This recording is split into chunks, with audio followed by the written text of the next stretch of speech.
Bonjour à tous. Présentez-vous, parlez-moi de vous. Que faut-il répondre à cette question? Cette question, c'est en fait une introduction à l'entretien d'embauche. Le recruteur a lu votre CV et il a déjà une image de vous en tête. Et là, vous venez d'arriver, il a analysé votre tenue, votre poignée de main et lorsqu'il vous pose cette question, il souhaite en fait confirmer son ressenti sur votre profil. C'est une question décisive puisqu'elle va poser les fondations sur la suite de l'entretien. Il faut donc la préparer en amont et notamment s'entraîner à raconter votre parcours et votre projet. De plus que le recruteur, il va souvent partir d'éléments de réponse que vous allez donner à cette question pour justement rebondir et creuser un peu sur votre profil, vos expériences, etc. Pour faire face à cette question, dans cette vidéo, on va voir ensemble 3 points. On va commencer par l'erreur la plus fréquemment commise par les candidats sur cette question, puis on verra comment bien répondre et enfin, je vous montrerai comment faire la différence en utilisant le storytelling dans votre réponse. Mais tout d'abord, si vous souhaitez recevoir des conseils pour votre recherche d'emploi, notamment sur comment faire votre CV, mais aussi des astuces pour décrocher plus d'entretiens, ainsi qu'une liste de compétences à mentionner dans votre CV, il y a un lien dans la description, vous n'avez qu'à cliquer, saisir votre email et vous recevrez tout ce contenu gratuitement par email. Et pour ceux qui veulent aller plus loin, il y a des formations complètes pour trouver un emploi. C'est parti! La plus grosse erreur commise par les candidats quand on leur pose la question « Présentez-vous, parlez-moi de vous », c'est de réciter leur CV. Voilà, listez toutes les formations et toutes les expériences par ordre chronologique. J'ai fait ça, puis ça, j'ai commencé par faire un stage dans telle entreprise, puis ensuite j'ai fait 2 ans dans l'entreprise Y au poste Z, puis 5 ans au poste Z dans l'entreprise Y, etc., etc. Le premier problème avec une telle présentation, c'est que c'est souvent trop long. Le candidat va raconter son parcours dans le détail et on perd beaucoup de temps à raconter pas mal de superflu. De plus que ce temps, il risque de manquer en fin d'entretien pour pouvoir poser des questions et avoir une chance supplémentaire de se démarquer des autres candidats. Second problème d'une présentation chronologique, surtout pour les profils avec beaucoup d'expérience, eh bien le fait de commencer par la première expérience qui date sans doute de plusieurs années déjà et qui n'a pas forcément de lien avec votre poste actuel, ça n'a pas vraiment d'intérêt. Par exemple, un candidat qui a travaillé il y a 10 ans en tant que commercial et qui désormais travaille en comptabilité, ce qu'il a pu faire lorsqu'il était commercial, ça n'intéresse pas forcément le recruteur. Mais alors, comment répondre à cette question? La première idée, c'est de faire passer un message fort et percutant. L'objectif, c'est de susciter l'intérêt du recruteur et de sortir de la masse de candidats. En fait, il faut que le recruteur en face, il se dise « Tiens, voilà enfin un candidat qui sort de l'ordinaire et qui me donne envie d'en savoir plus. » Et justement, pour captiver l'attention du recruteur, il vaut mieux s'écarter d'une présentation type chronologique et à la place, vous pouvez opter pour une présentation par thématique. Je vous donne quelques exemples de thématiques. La finance, la comptabilité, le contrôle de gestion, le management, l'informatique, le relationnel, la communication, etc. En fait, ces thématiques vont vous permettre de regrouper vos différentes expériences. C'est-à-dire que pour chaque expérience, vous allez lister 2 ou 3 thématiques et une fois ces thématiques listées, vous allez faire un regroupement. C'est-à-dire que, par exemple, si vous avez 2 expériences qui font ressortir les mêmes thématiques, eh bien ces 2 expériences, vous allez les regrouper sous une même thématique. Et dans votre présentation, lorsque vous allez présenter la thématique correspondante, par exemple la thématique management, eh bien vous allez faire ressortir les 2 expériences pour lesquelles cette thématique est ressortie. En fait, vous allez classer vos expériences par thématique. Je vais vous donner quelques exemples de thématiques en fonction de l'expérience. Par exemple, pour un commercial, on pourrait faire ressortir les thématiques commerce, relationnel, technique de vente.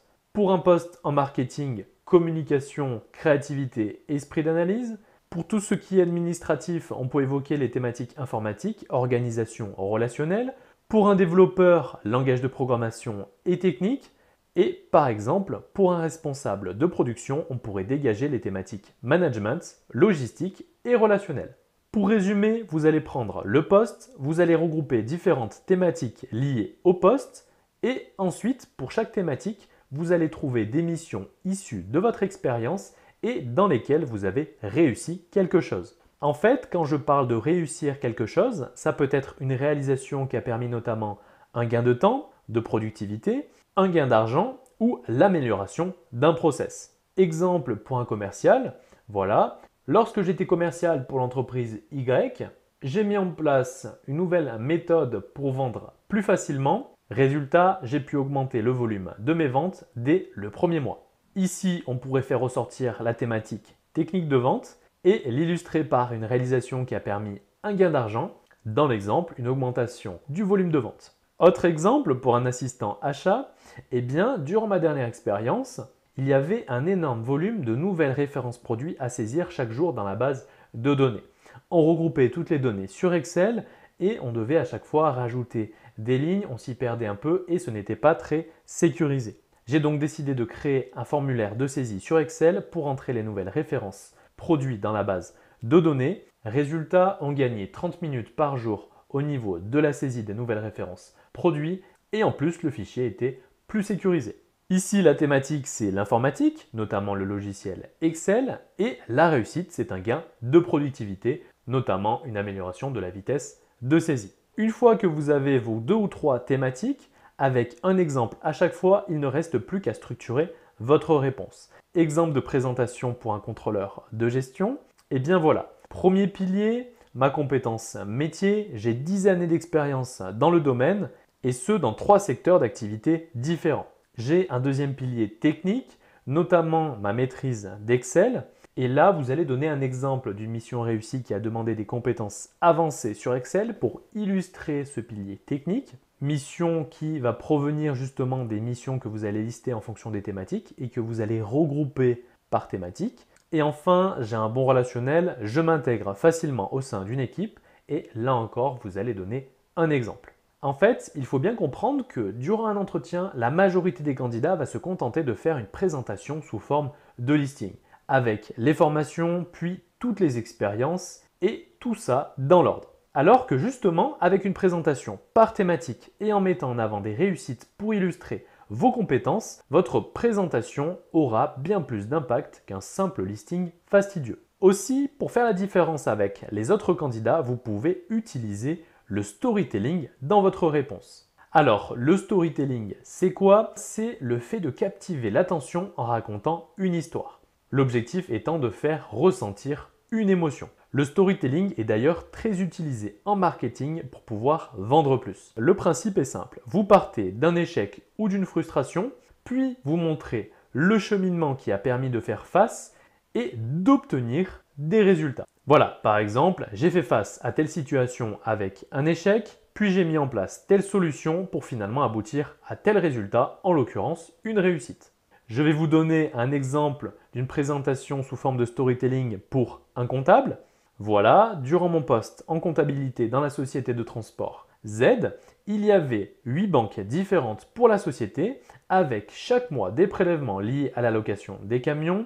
Les rentrées d'argent se faisaient principalement sur un seul compte bancaire et la gestion de trésorerie se faisait au jour le jour sans anticipation, avec forcément des loupés et donc des frais bancaires malgré un solde global positif sur l'ensemble des banques. Après avoir bien intégré le fonctionnement, j'ai donc décidé de travailler sur la mise en place d'un système de prévision de trésorerie avec Excel pour justement anticiper les sorties prévisibles de trésorerie liées au prélèvement des locations.